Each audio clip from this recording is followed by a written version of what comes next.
At 34, I'm still living at my childhood home with my mother. It's been 3 years since my father passed away, and I decided to stay here because I didn't want to leave her alone. During these years, we had unwelcome visitors, my brother Bob and his wife Jane. I've known Bob since his birth, and Jane, his middle school classmate, has been around almost as long. They've been a couple since then, and Bob would bring Jane home for vacations, so I got to know her quite well. To put it plainly, they've left a lasting impression on me, and not a good one. They used to bully me for fun.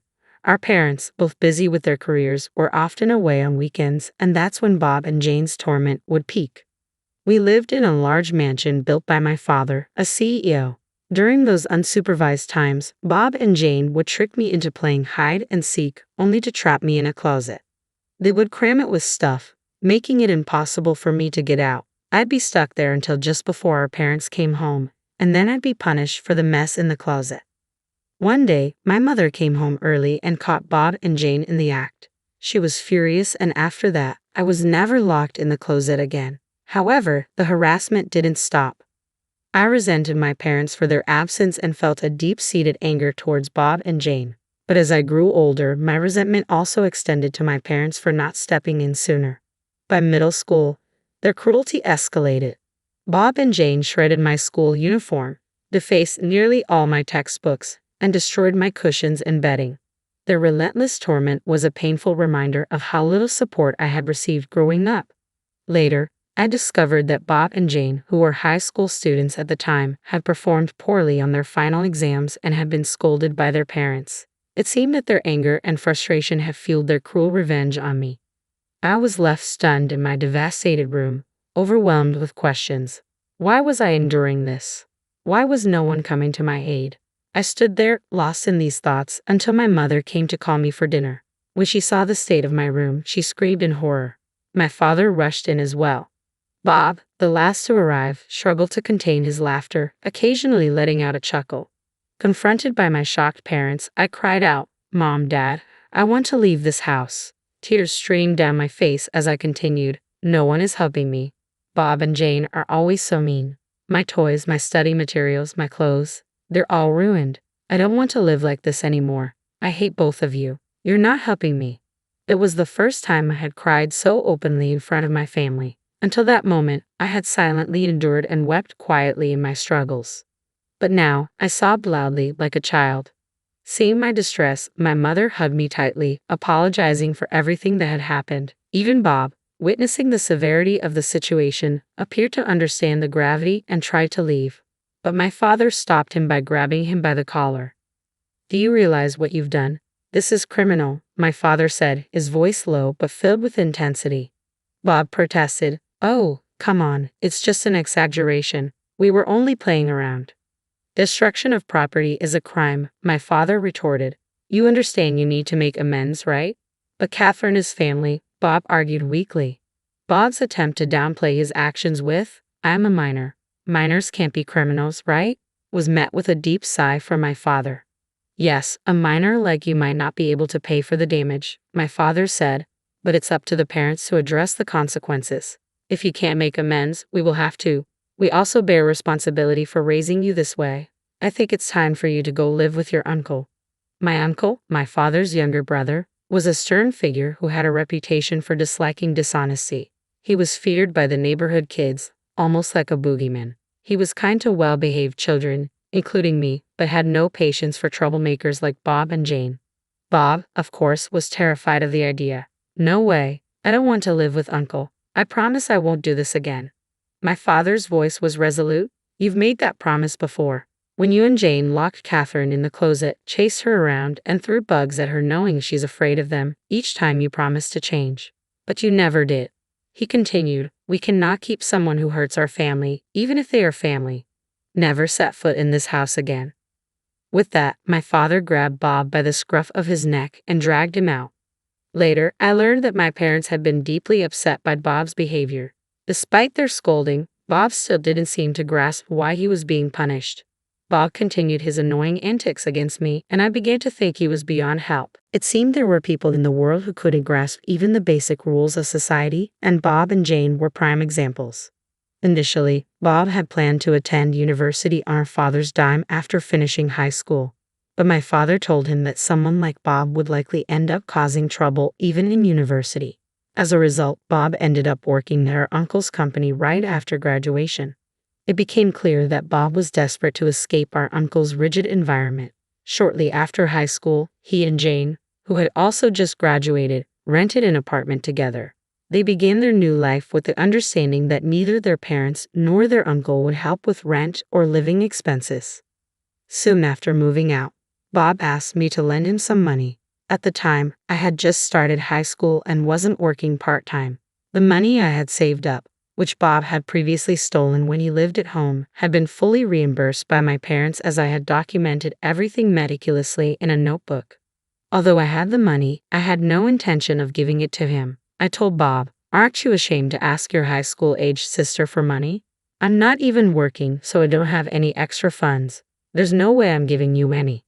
After that, I informed both my mother and father about Bob's request for money. They were furious and vowed not to provide any further assistance. I felt it was best for Bob and Jane to fend for themselves without relying on others. Since then, I focused on my studies and worked hard to go to college. I dedicated myself to my studies throughout college and, after graduation, joined a company where I continued to grow and learn. My busy life made me completely forget about Bob. That is, until an invitation to his wedding arrived at our house. I saw that Jane, with whom Bob had been living, was the bride. I thought, so they're finally getting married.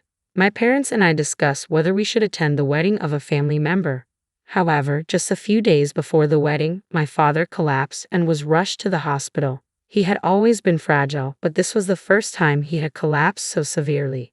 Both my mother and I were frantic and immediately called for an ambulance. In the midst of the chaos, I reached out to Bob, only to be met with a dismissive response. "I'm about to get married. Don't call me during this crucial period of my bachelorhood," he said. When I informed him of our father's emergency hospitalization, he shrugged it off, saying, "He just tripped, didn't he? Make sure to come to my wedding." And with that, he hung up. Shortly after, our father passed away. With both the wake and funeral inevitable, my mother and I had to inform Bob that we wouldn't be able to attend his wedding. Despite his insistence that we come, we decided to stay home. We also informed Jane's parents about our father's passing and our inability to attend the wedding. While Jane's parents understood our situation, Bob and Jane criticized us for not coming, calling our absence disrespectful. The messages left on my mother's and my voicemail were so absurd that it made me question who the real rude ones were. Bob and Jane accused us of being disrespectful, claiming that we were trying to ruin their wedding, despite all the effort we had put into it. While my mother and I were occupied with arranging the funeral, Bob and Jane proceeded with their wedding as if our father's death was an afterthought. After that, my mother and I chose not to discuss the situation further, but it was clear that our relationship with my brother had been irrevocably damaged. Then, unexpectedly, Bob showed up at our doorstep. When I answered the intercom and heard, "I've got a delivery," I was taken aback to see Bob and Jane standing there. The monitor had only shown their silhouettes, so I was unprepared for their arrival. As soon as I opened the door, they barged in with large pieces of luggage, pushing me aside. Hey, what's the rush?" I protested. It seemed Bob had completely ignored our father's final command to never set foot in our house again. Bob and Jane rudely entered, dumped their luggage in the hallway, and began speaking to me without any regard for decency. "You and Mom need to leave this house immediately," Bob declared. "What?" I responded, shocked. "Isn't Mom diagnosed with dementia? This mansion isn't suited for someone like her or a loser like you who never improves," Bob continued. "A place like this should belong to glamorous people like Jane and me. So you need to get out right away." I was stunned. What on earth was my brother talking about? After 3 years since our father's death, he hadn't offered an apology, visited the grave, or made any effort to mend things. And now, he was demanding the mansion. To make matters worse, he presumed her mother had dementia and was planning to evict her. I was left speechless. Just then, our mother emerged from a room at the back. "Catherine, what's going on?" she asked, her confusion evident. When she saw my brother and Jane, she said something that left me even more bewildered. "Oh, who might you be? If you're a stranger, please leave," she said. Bob and Jane burst into mocking laughter. "See," Bob said, "this is how she acts every time we call her. Her dementia must be getting worse." I'll leave it to you to take care of Mom, Bob said dismissively. You can have her. I'll take the mansion. After all, I'm the eldest son, so it's only right that I get the mansion. With that, Bob strode deeper into the house. Jane, mimicking Bob's demeanor, turned to me and our mother, saying, "Take the old lady and get out. I never want to see you again." I rushed to my mother's side, asking, "Mom, are you okay?" Feeling as though we were being forcibly evicted, my mother and I left the mansion, abandoning all the old furniture behind. We gathered our personal belongings and fled the house. Fortunately, a friend of mine, who was abroad and unable to manage his house, offered it to us. His cousin had been looking after it, but with his imminent transfer to another state next year, it seemed like perfect timing for us to use it. When we arrived at the house and set down our luggage, a sense of relief washed over us. We took a moment to breathe deeply and relax. Then my mother said with a hint of humor, "We've left that house, and I still can't stand how Bob and Jane acted. Maybe we should just sell it." I took the opportunity to ask the question that had been on my mind. "Bob said you have dementia, Mom. What's that about?" "Oh, that," she said, her tone reflective. "About 2 years ago, Bob and Jane began frequently asking me for money. They didn't attend their father's funeral or contact me afterward. I was baffled by their nerve to ask for money after treating me so poorly. So every time they called, I pretended not to recognize them and said, 'Who? I don't know you. You're a stranger to me, right?'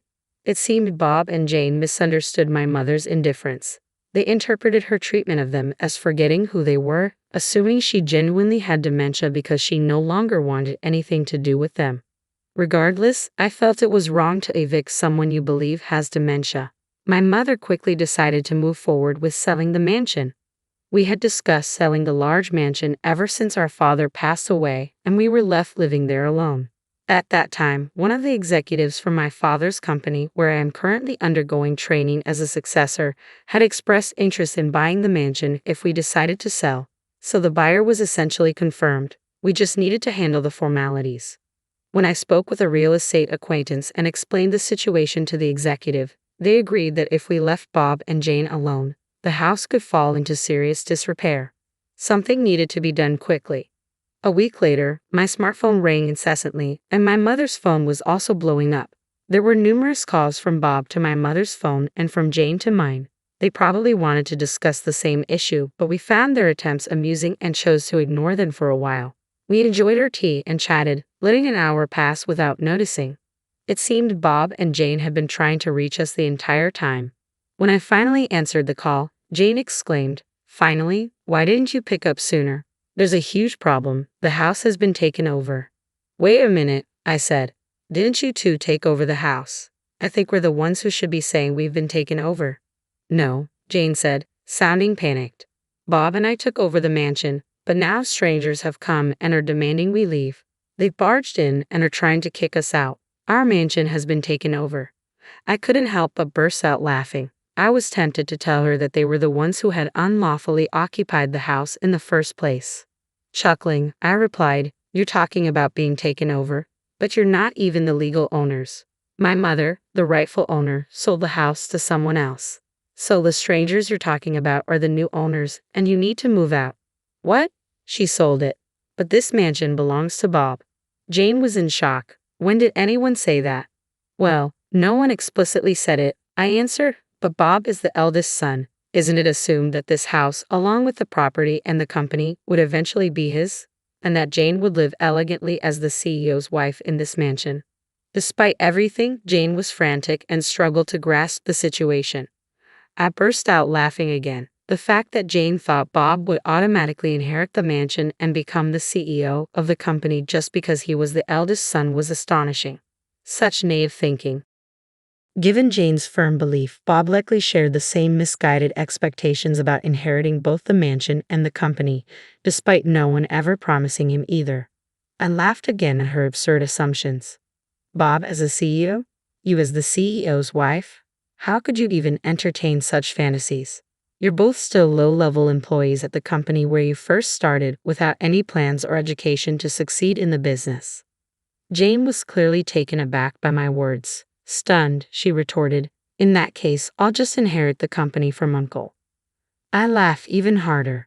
You should at least check the company's personnel announcements. My uncle's cousin's son became the president last month. What? Jane was in disbelief. So there's no chance for Bob to become CEO, and I can't be the CEO's wife. That's correct, I confirmed.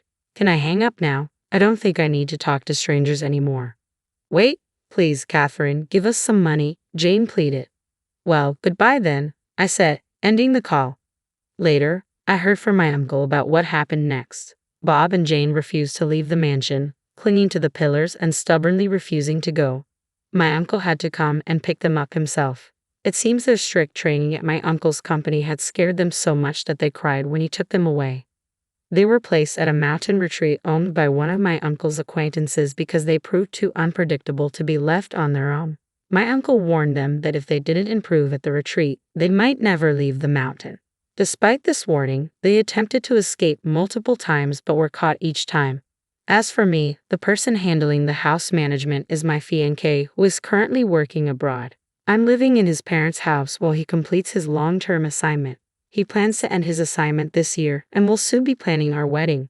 My mother and uncle, who have helped us so much, will be invited to the wedding, but of course, Bob and Jane will not.